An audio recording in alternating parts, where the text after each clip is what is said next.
As you know, the debate is one of the high points of the annual Quality Forum. And today we have what I'm sure will be a barn burner of the debate, which may change the course of healthcare depending on who prevails. Our motion is as this: be it resolved that advances in health technology and artificial intelligence are putting the art of medicine at risk, and of course, parenthetically, and that's a bad thing, because if you agreed with the proposition and said, good, we don't have much of a debate. This is a serious educational event. At least that's how we like to advertise it, because this is a respectable conference and you get CME credits for attending. In reality, it's an opportunity to make four thoroughly decent people say things they can't possibly believe and risk public humiliation. What? It's also a forum where we are conducting, unbeknownst to two of them, some subtle international diplomacy. We invited Doug Eby, an American, yes, to defend the art of medicine, but that's just our way of getting him to account for the saber rattling over NAFTA that Trump is doing and its potential damage to our economy. Although, if we were worried about damage to the BC economy, we would have invited someone from Alberta. And when BC told Alberta, quit whining, they misunderstood. It's a little inside joke. Oh, there's my sister. And we commandeered Tim Omer from the UK to be a champion of artificial intelligence. But really, he's also here to atone for Brexit, because we, being members of the Commonwealth, are wounded. And their Canadian partners in this debate were chosen by the registrants, who were asked to nominate people they don't like very much. Before we begin, we need to set up the context, and to fulfill the educational requirement, a little bit of history. Before Ambrose Bierce advised, before undergoing a surgical operation, arrange your temporal affairs. You may live. Gerhard Kocher wrote, medicine knows no limits, especially not its own. We will hear some illumination on this today. And as far as art and medicine, did you know that St. Luke was a physician who, among other things, painted portraits of Peter, Paul, and Mary? I guess that's why they call it folk art. It's a joke for the generation who understands who Peter, Paul, and Mary are, but the rest of you are also theologically challenged. And you probably know that Arthur Conan Doyle was an ophthalmologist, and one might say that when physicians abandon medicine for the paintbrush or the pen, both art and medicine benefit. The first technologists in medicine, of course, were the proctologists who went digital centuries ago. However, their sympathies probably lie with the affirmative side of the debate, because deploying the technology damn near wrecked them. And who doesn't remember fun-filled historical technologies like the iron lung and, true story, electric shock therapy for impotence? But I digress. Beneath the upcoming hilarity lies a serious question. Is technology destroying the art of medicine? And if so, is that a good or a bad thing? Do you want your physician to be Dr. Spock or Mr. Spock? Should you put your trust in imperfect human beings capable of shrewd insights and creative problem-solving, or in the shape-shifting reliability of big data mined by Big Blue? Does it make you happy or sad that researchers have developed an AI program that can diagnose depression by scanning Instagram photos better than family doctors in face-to-face patient encounters? It's also a true story. On the other hand, is it even remotely possible that you would feel guilty about your lack of exercise or failure to reduce your weed consumption if you felt you were letting a bot down instead of your caring family doctor who never makes you wait and always phones with your lab results? You could spend months pondering these questions, but you don't have to, because the answers will become crystal clear in the next half hour. That's because we have a quartet of world-class debaters to get to the truth. Arguing for the motion are two brilliant curators of the art of medicine, Dr. Doug Eby, Vice President of Medical Services at Southcentral Foundation in Alaska and a great friend of Canada's, and Mita Richkin.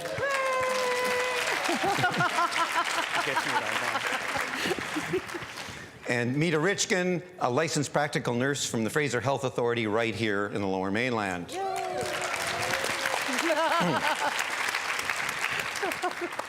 Given their position, don't expect them to make a case, just trust their heartfelt intuitions. Thank you. Someone's getting my jokes. It's a nice crowd today. Their opponents will argue that the future of medicine will progress in large bites. We have Susan Brown, Vice President and Chief Operating Officer, Hospitals and Communities in Interior Health. Round of applause for Susan. And Tim Omer, whom you know from this morning, senior IT professional, citizen health hacker, and type 1 diabetic rebel. Woo! Winning team. They're here in person, but I don't see why, because being human, they can't possibly argue as well as the machinery that, by their account, will soon outperform them. Siri will be giving their closing arguments. The format is simple. Each opening presentation is 2.5 minutes, and the teams will alternate. There is a countdown timer, which our AV people will start as soon on my signal, and it's right in front of the debaters, so they will see it going down. They must stop in time, or a member of the Vancouver Airport RCMP detachment will taser them. You're going to see it before me. Too soon? That's a real thing, yeah? I didn't do it. Then we will have 18 minutes where I will have deeply thoughtful probes of the debaters and direct traffic as they challenge each other with wit and wisdom. The final statements will be 1 minute each, starting with the affirmative and concluding with the negative. An important disclaimer, we begged really, the debaters to sign on and agree to argue passionately in favor of whatever inane proposition we assigned them. Please remember that they may or may not agree with anything they are about to say. But first, let's see where you stand. Please applaud if you're inclined to support the affirmative, that AI and technology are destroying the art of medicine and that's a bad thing. Applause? My applause? Oh my God. Our work is done. And now the negative. Who believes that that's a bad argument, that the proposition is that AI and art and so forth will be better for health and healthcare? Jesus. I mean, heavens. Well, that's a balanced audience for you. I read that as 50-50. So at the end, we're going to ask you to vote again by applause. We were going to just ask you to stand if you had changed your mind as a result of the debate. But since no one in healthcare ever changes their mind, that would have been a lonely exercise that showed the three of you as particularly gullible. So we're just going to ask you who won. So let's get to it, and we will get to the affirmative right away. So let's start. Dr. Eby. Published just 27 days ago, our enthusiasm for the future of digital medicine is tempered by the recognition that too much of the work in this field is characterized by irrational exuberance and excessive hype. Modern medicine has fallen victim to excessive hype and irrational exuberance many times. TQMs, EHRs, RIOs, Six Sigma, Lean, artificial intelligence. And so you have to ask, why? Why is modern medicine so susceptible? Because it's a big disappointment in terms of population health. It is user unfriendly, and it is threatening the very economic stability of countries around the world. We have become slaves to the pursuits of the requirements of our digital technology, the EHR, external regulators, and a massive array of machine-based testing structured in many parallel subspecialties, extreme polypharmacy, and the endless accumulation of many perfect, narrow clinical workflows and treatment plans being impersonally applied to the ill-prepared individual just trying their best to get through the day. Real people spend each day of their lives trying to do the best they know how, and they benefit greatly from a trusted companion they know personally, helping coordinate and make sense of the complexities, advising through the choices, and cheerleading both the successes and the challenges. This is the art of medicine. For the last 20 years, we've been running a little experiment in Alaska, the Alaska Native NUCA system of care that is fully based upon human realities, customer-driven, customer-designed, messy human healthcare resulting in sustained 30% reductions in ER use, hospital days, specialty care, labs, radiology, and pharmaceutical use in a high-risk population of tens of thousands of people with remarkable improvements in every health outcome and high satisfaction among those both giving and receiving care. It represents the rejection of dehumanizing technology and the over-application of manufacturing tools. It is a full return to the art of medicine, with high sophistication, connecting through story and messy human relationships and the mind and body back together. Modern medicine, with its love of technology, miracle cures, and professional-centric fragmentation of the person, has wandered far away from this reality at unaffordable cost and disappointing outcomes. And one final quote, healthcare is the only industry where digitization has resulted in increasing costs and the adding of personnel to cope with change while delivering a diminished result in terms of its ultimate product. Thank you. Brilliant.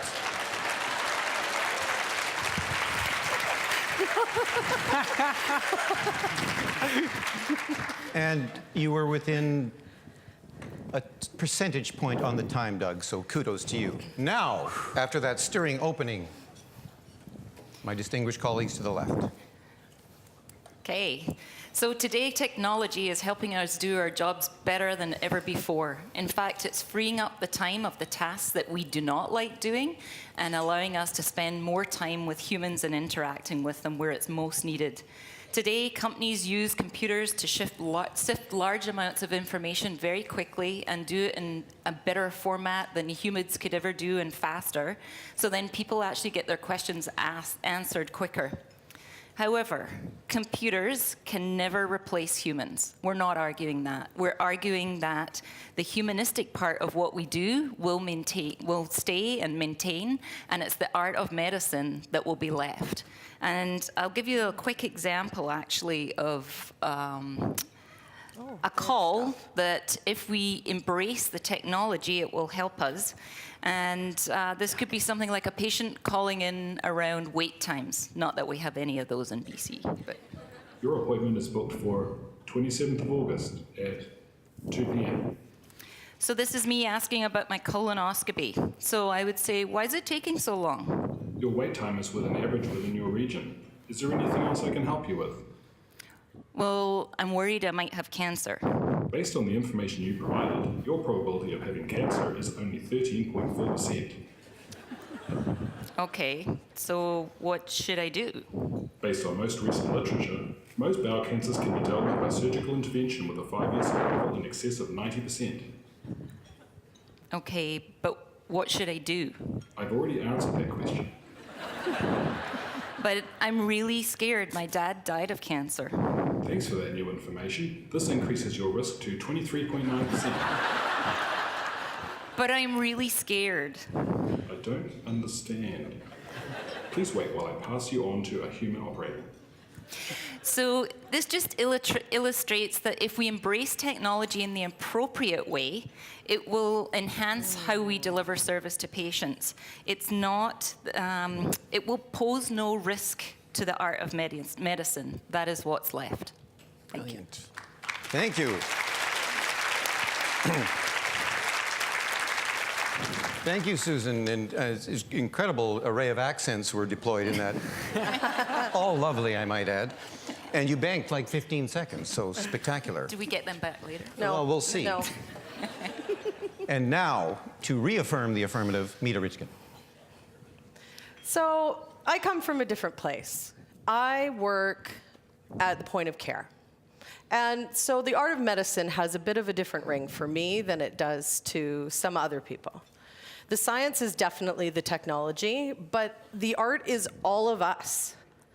Like, I could stand here and I could tell you statistics about how 20% of people need to have their doctors actually do an assessment for them to know what's going on, which actually means 80% doesn't. Not good for over here.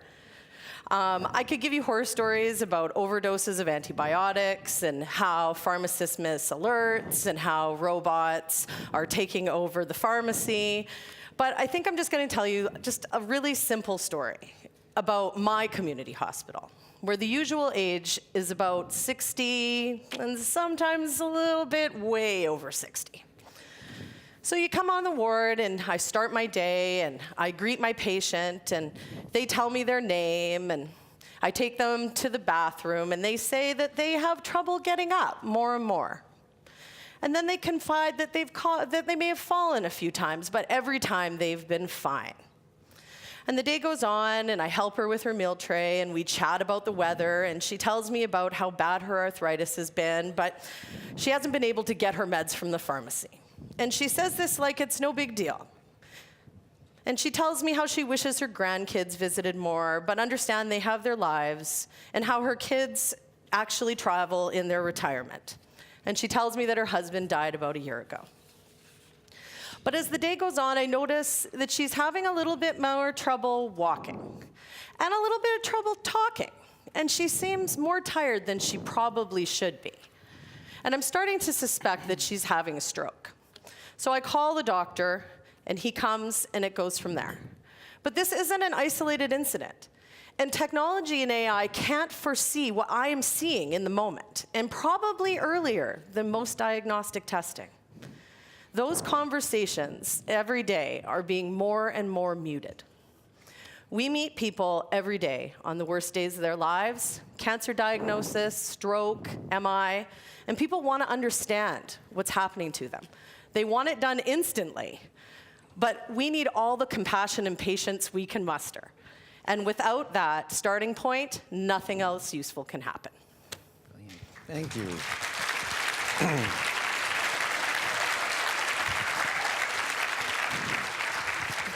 Thank you. That was a ringing endorsement on the artistic side. And now, to resume, Tim. Thank you. So first of all, I'd like to just let's break this down a bit. So first of all, we have technology. Technology is a tool. And like any tool, we can use it very well. That can help us. Or we can use it very badly. That does not help us. That's not the technology's fault. It's the way that we utilize it. If we use technology correctly, it can help us free up more time. It can help us be more efficient. It can help us focus on the art of medicine rather than the tick boxes of medicine. Artificial intelligence. It's a nice word. The media love it. What is artificial intelligence? From my perspective, we're nowhere near artificial intelligence. What's artificial about the intelligence of these machines? What we have is machine learning. We have machines that learn based on what information or instructions we provide them. We control those machines. They learn based on the freedom and the information that we provide. Now, I'm not saying Skynet's not coming. It may do one day. And we're not saying ignore the advances of technology. We should keep a good control, and we should not ignore it. But let's not blind ourselves to the potential wins that we can have right now. Things that we can do immediately with the technology that's around us and the machine learning, artificial intelligence that we have to help us benefit now. These are the quick wins. The technology around us is not just what's happening tomorrow, it's what we already have. We say there's an excessive hype with technology. Again, is that based on our bad use of that technology, or is it based on our lack of understanding? Is it unfriendly? Again, is that the technology's fault for being unfriendly, or is it the way that we're utilizing it is potentially unfriendly? With the progresses and advances of technology, it's becoming more accessible, and more of us can access it and use it. Therefore, I can decide whether I wish to make it more usable and make it more personal for my own personal art of medicine. Great. Thank you. Again, a balanced, compelling, and brief, as Tim banked another 5 seconds for their team. So whether they're persuasive or not, they're at least parsimonious with our time. So, we've had our opening rounds, good cases made on both sides. Let me turn to the negative side here and say, is there anything in particular about the affirmative argument that you found especially unconvincing and even offensive? Well, we say we want the doctor's time, but do we not need to provide means to enable them to have more time? And I'm not saying technology is the solution for that. There's many things that impact it. Are we not being a little ignorant if we're not seeing opportunities for technology there? So the challenge, the gauntlet is down. I mean, Doug, it sort of was sounding to me like at Southcentral, you haven't seen a CT scanner yet, and that you guys are basically gazing into people's eyes and divining. Is this really what goes on up there? Yes. We're that good. Now, I think the thing to clarify here is that our love affair with technology is what technology might do someday. And that's not the resolution. If I can read the resolution, be it resolved that advances in technology and AI are putting at risk the art of medicine. That means now. So what's happening now? Not what might happen out there somewhere in the dreamy future where AI might someday do something good and technology might actually free us up to do good stuff. Yes, there's lots of theoretical things. That's the, as I said earlier, irrational exuberance and excessive hype. And what's happening now is the question. And is technology and AI putting the art of medicine at severe risk now? And the answer is absolutely, positively, unequivocally yes.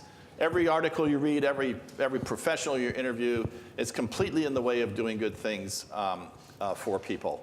And I just want to get this out of the way. So, you know, Tim had a whole hour with you guys earlier today to like win you over, and he's like kind of hip and the jeans and the little scruffy look, and he's got this super cool factor of like, you know, the patient hacker. So I just want to get it out of the way and say, Tim, you are an amazing, fabulous, incredible person we all idolize and admire, but your points are irrelevant to this argument.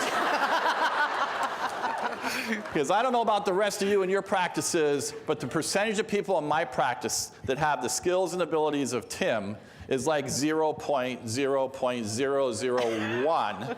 And the majority of people coming into our system and our office need a lot more support. Now, we should get the hell out of the way of Tim, and people can do what he does. And it wasn't Karen, it was Carrie. And, you know, I love Carrie. I like worship Carrie because she said patient-driven design. And that is exactly what we need to be doing. But we need to meet everybody where they are. And the bell-shaped curve of humanity doesn't look like Carrie or Tim.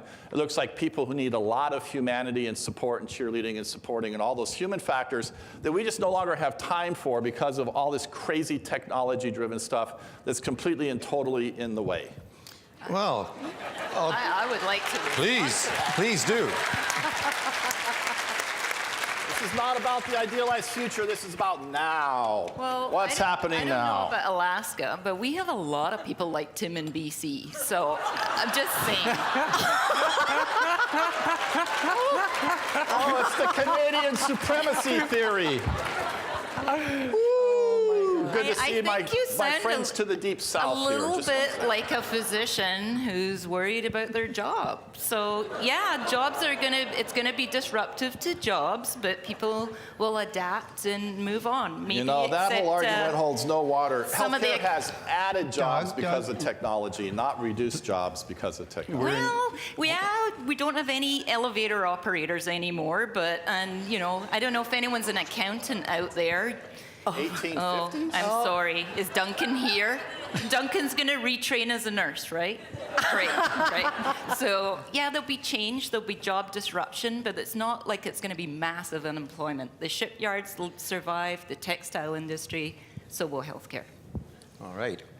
Now, I'm going to get Mead in here. So Tim made the point, which he will make better than I do later, that don't blame the technology, blame the bozos using it.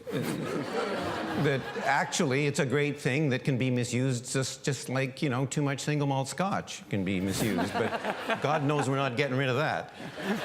So you are on the front line. So where do you see this impeding, actually? Where do you worry that this technology is actually making things worse for patients and presumably for people who work? Well, I think that point-of-care staff, we have a lot of technologies around us, like easy things like blood pressure machines and SAT monitors and things that we use every day. But I'm sure we all call specialists about people that have low O2 sats in the 80s, and the RT says, but what do they look like? And the nurse says, well, I don't know, but their sats are really bad. But they're fine, because it's the probe that isn't connected properly, or the batteries that are dying. Or even with blood pressure machines, you get a bad reading, you check the other arm, and then do you go to a manual if it's not right, or do you just tell the doctor it's not right? We use technology as a way to make our jobs quicker, but we also are losing our critical thinking with that as well. So that's a serious challenge, Tim, I think, that... And it's true. I find myself in shocked agreement with Doug that you do read a lot of editorials from smart physicians saying, you know, I embrace this, but it's actually interfered a lot. And yeah, you can say I'm not using it right, but doesn't seem to be a way to use it right, and it's not actually making things much better. So what's the counter? So let's just be clear. You mentioned now, and the question says advances. Okay, just to be sure. So we are talking about beyond now as well. Yes, right now we have systems in place in hospitals. We have lack of correctly exchanged digital records. We have other systems in place, not too great. We have the contactless public transport reader system that's blown out of proportion on costs. Oh yes, there's definitely technology that's not been put in place right now. But the advances of technology, it means it's now coming out of the hands of the professionals. So now if I approach the hospital and my medical professional, it's not just them telling me what to do with the systems they have to help them. I'm actually going in there being fully more educated with what I can personally research, with more control and power out of the information I have. So it's not just the professionals that we're trying to assist with technology, it's also empowering those patients. So let's not forget about the patients in this. They can come and be more empowered with that technology, and that in itself will assist the professional that they're seeing. So I don't think we disagree at all with those points. And your plenary earlier was brilliant. We all think Tim's brilliant, right? Let's just, yeah. Yeah. However, let's give a few facts in here about, at a global level, healthcare and technology. Okay, so a big university hospital studied this last year, and they recorded 2,507,822 unique alarms that went off in 1 month in their 5 intensive care units. Over 2 million. In fact, I think there was this guy, Tim, on the stage earlier today who was complaining about alarms and inappropriate alarms and how those kind of things were a bit problematic, and he had to figure out how to, that's you. Anyway, But his hair looks good. 2.5 million unique alarms, the vast majority, over 90%, false alarms. In the same month, they had 350,000 medication orders placed, and over half of them had pop-up alarms to the pharmacist, and 17,000 alerts a month to the physicians about those prescriptions. And you know what the senior residents tell the junior residents when they start to work in that hospital? Ignore all the alerts. It's the only way you get through the day. And Boston General did a study where they showed 216 hospital deaths within a 3-month period in just the Boston hospitals from alarm fatigue and all the problems with massive, massive alarms. Again, this isn't what one day can happen. This is right now within the last 12 months. Can I come back to that personal attack as well, please, if that's okay? And again, I do not disagree with many of the comments being made. Woo! But, come on, don't encourage him, Jesus. But let's be clear, we're referring to the art of medicine. There's also the art of technology. And we learn over time and we progress and move from that. And we are referring to the advances in technology. So yes, alarms are very frustrating and annoying, but we need to learn. We need to master that art and progress. Yes, we do, but right now it's killing people. Susan, is this happening in your facilities, that there's alarm fatigue and no one pays any attention to any of it? No. Who works there? Come on. Well, there you go. So it seems, so you're arguing they just need better technology. You know, there is alarms, and yes, they do go off sometimes falsely. However, how many deaths were in that hospital at the same time? There were 216 recorded by the Boston Globe in a 3-month period of time. But not in the same hospital that had all the alarms that you quoted. Data. So, there were probably dozens. you do wonder, Making yes, stuff up. there's alarms go off, but think about car alarms years ago. Those things went off all the time. They don't anymore. They've got better. It's not just you bump the car and you get a car alarm anymore. So the technology will move forward and evolve as we go, and it will get better. Somewhere over the rainbow. I have to say, Doug, I did enjoy it when you were pleading that physicians were starting from a position of disadvantage, as is typical in society when complaining that Tim's too hip and cool. Oh, well, let me give you a quote then. We got this guy who's the head health guy for Google who says, and I quote, they have a tech guy, we got to have a tech guy to quote, says, "Now is the worst time in history to be practicing medicine. We're the first generation to use these technologies and tools, and they suck." That's from Google's top healthcare leader, and they're trying to take over the healthcare universe. And you're absolutely correct. First generation sucks, but don't worry, there's advances in the second generations coming. That's not today. Exactly. So I would ask, I don't need a sign. Do it again. Wait, he wants a sign, he wants a sign. I'll keep that. so did you Google that? Did you Google that fact? Yes. No, we read the No, book, didn't we? what's in it? Yes, no? It's in a Oh, book. that's It's in a It's in a book. What kind of book? Who the hell reads books? What's this got to do with this conversation? So since we're on Google, though, Dr. Google, as you said, all of that makes patients more aware when they come into hospital, but that's also a dangerous thing. If you are Googling what you think you should be doing, and you come into hospital, and that undermines the doctor's ability to treat you as well. Or it could potentially empower you with more information and the right questions to ask. So I guess it still depends on the individual, maybe, not the technology. Good. Okay. So, well, this is a serious question for the affirmative. We've been serious the whole time. I didn't say that you weren't. I said my question is serious. Oh, finally. Pay attention. You're a doctor. So the question is this. If the art of medicine is so wonderfully shrewd and effective, why do we get such huge and unjustified variations in practice all the time, which sort of requires people to look for technology and other machine learning solutions to try to overcome the limits of your hubris and unchart Let's go practice? back to the question of the debate over and Well, that is the over. question. No, it is not. The question of the debate is not, does any technology add any value to healthcare? We can all agree that technology adds some value to some healthcare. The question is, has advances in technology and AI put at risk the art of medicine? So much technology, very poorly designed, dumped on all of us by mandate and mandate, gotten us in trouble in terms of the balance with the human side of medicine. That's what it's asking. Not does technology ever do anything good? Of course some technology does some things good. But on the balance, at present, in healthcare, all over the developed world, it is 80% harmful and 20% good. Overwhelmingly. Now that's a generalization. It's vastly more harmful than it is good. Don't tell me did it's you measure that? 63.5% or whatever. Okay, we're into telling lies now. We're good to go.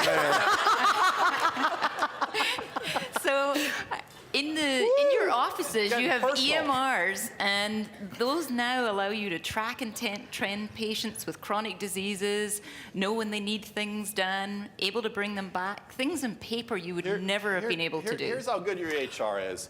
EHRs are so bloated and full of worthless information that nobody pays hardly any attention to the vast majority of it anymore. When you evaluate EHRs, they just cut and paste and cut and paste and cut and paste. There's this great story that's kind of made the rounds. It turns out it's actually true, where this resident recorded the same blood pressure on a foot day after day after day. Every day of the month, it was exactly the same blood pressure. And he started to get in trouble for cutting and pasting the same thing instead of redoing the work. And it turns out the foot had actually been amputated at the beginning of the month. So it was good True measurement, story. though. That's your EHR with its wonderful capacity to give you the information you need just in time. But it was good measurement, though, because the foot's blood pressure didn't change over that time. But there was a blood pressure. So just to be clear then, we are in agreement that that first generation, medical devices or systems are potentially not that great. I just want to clarify though. Debate over. Can I just clarify one thing though? So the art of medicine started off perfect. It didn't advance over time and get better. The question is not what dreamy... No, I'm intrigued. The It question obviously was is not perfect. what dreamy future can you make up for years from now. The question is, what is it doing to us right now? I It can't is see the word destroying now in that healthcare. sentence. But here's the point. This is not just about recent technology and EHRs and what it's done. It's a love affair of modern medicine with science and technology for 100 years. And it has led us inexorably to this point in history because we embrace, it's back to my very opening sentence about irrational exuberance and excessive hype. Modern medicine 100 years ago differentiated itself from competing medical systems by embracing science, which led to technology, which leads to depersonalization and the reductionistic approach to people as little bits and pieces with lots of subspecialists. Technology's just piled on and made it exponentially worse. The whole philosophy is wrong. So you've got to have a rebuttal to that. I do not believe that technology is replacing the human contact. I think it's enhancing it. The technology, if you allow it to give you the task pieces that humans actually don't really like doing, it allows you and frees up time for you to actually have that human contact, which is important. That is the art of medicine. They've studied emergency physicians in dozens of places, and the conclusion is that 44% of their time is entering data into EMRs. I'm not sure how that's helping human contact. Well, I guess that's the lack of technology to help them capture it. Same goes with nurses. We spend a lot of our time documenting and not as much time, because the more technology takes the place, the more patient load we receive. So we've got about 1 more minute left in this round, so final bon mot from each side. I just would like to respond to that. Like, I am a nurse, and I had to write it all down before. So I actually think it's faster. We still write it down. Only in healthcare do we bring in computers and then hire extra people to use them. Your bank doesn't? Where's your time? Does your bank have them or what? How are they doing it? Ledger books? Just asking. So do you want, I just want one more on here. The challenge has been that, and Tim, you made the point that there actually is art of technology. So you want to just give us 30 seconds on elaborating on what that is so you can woo the audience a little more before the final? Do we need to get my a fan? hipster looks. But I don't, we progress over time. As with anything that we have ever done and studied, as an artist, you progress and you get better. You don't start as a great artist. Yes, with technology, things have not always been successful, but there has been successes. Things have progressed, things have changed. As patients, we are getting more information and more data about ourselves, and that empowers us then to go and speak to the professionals and frees some time for them because we become more prepared and educated. These things will go over time. They will improve and progress. This is the advances of technology. Okay? If technology did not advance, we would not be utilizing it. So, as with the art of medicine, things take time to get started. But with the art of technology, technology moves significantly faster. And to look at where we've come just in 10, 15, 30 years, you would never think back then the progress that we've made now. So what is there yet to come? We do have technology that works now, and we will have more to come. So before we close, I'm just writing down what Tim said, if I could. So Tim said, well, just you can write we it down have silently. done technology really badly thus far.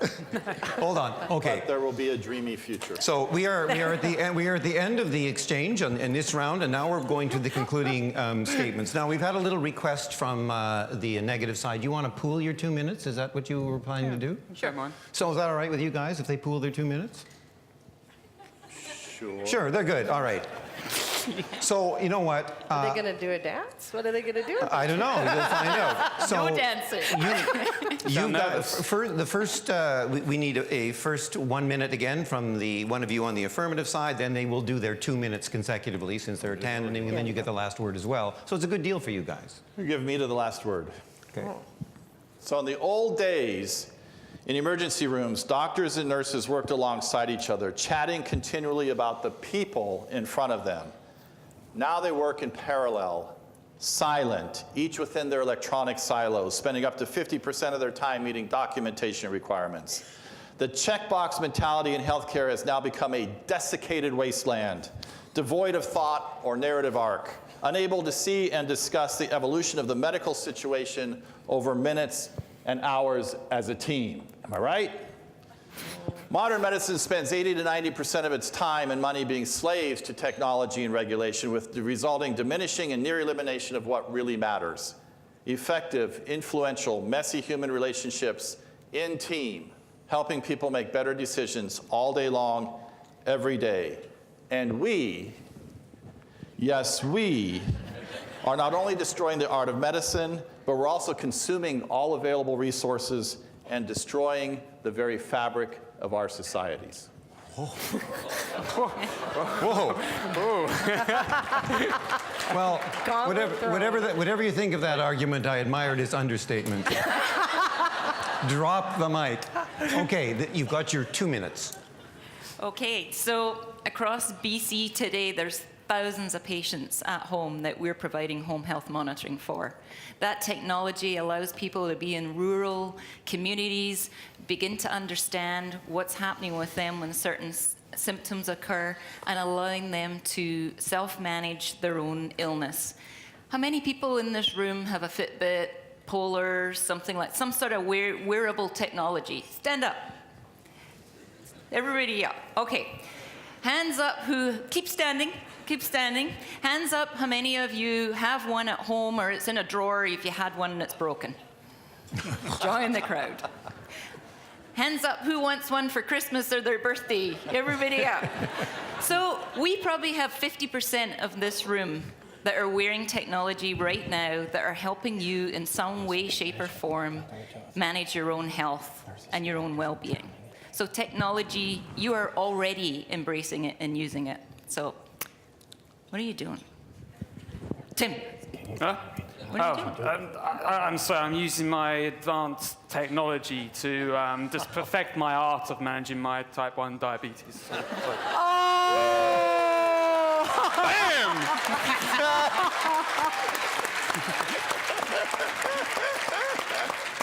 I thought we got rid of that earlier. Everybody likes Tim. Okay. Are you done? I am, yeah. I don't need a minute. It's fine. A very confident side on the negative that left 30 seconds on the table, but they knew their timing. Last word to you, Mita. So I'll end with a quote from Florence Nightingale. Let each person tell his truth from his own experience. It does not say to a computer at the end of that. Doctors and nurses are drowning in all the data we collect through all the systems that we have. And not only is it not disseminated down to the people that could really use it, but it has become a bit of a wasteland.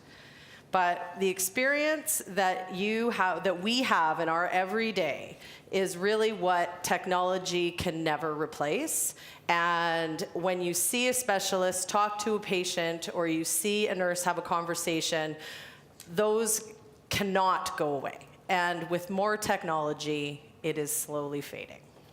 Thank you. Amen. So, ladies and gentlemen, it is now in your hands. So first, who thought the guardians of Gauguin, the custodians of Caravaggio, were successful in their Hail Mary for humanism in medicine? Woo! Oh, come on! Oh, come on! And who thought the Vulcans of the Vanguard presented the most compelling blockchain of reasoning against the motion? Who thought the negative one?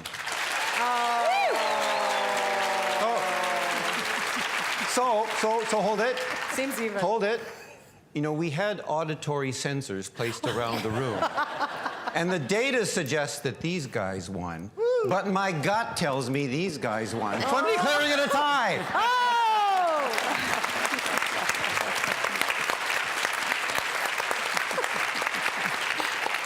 I just want to thank all four of you for a fabulous, fun-filled, and yet serious debate. You did a tremendous job. Thank you for playing along. Thank you for arguing things that possibly you didn't agree with. And thank you guys so much as well. Let's give it up one more time for our debaters. Well done.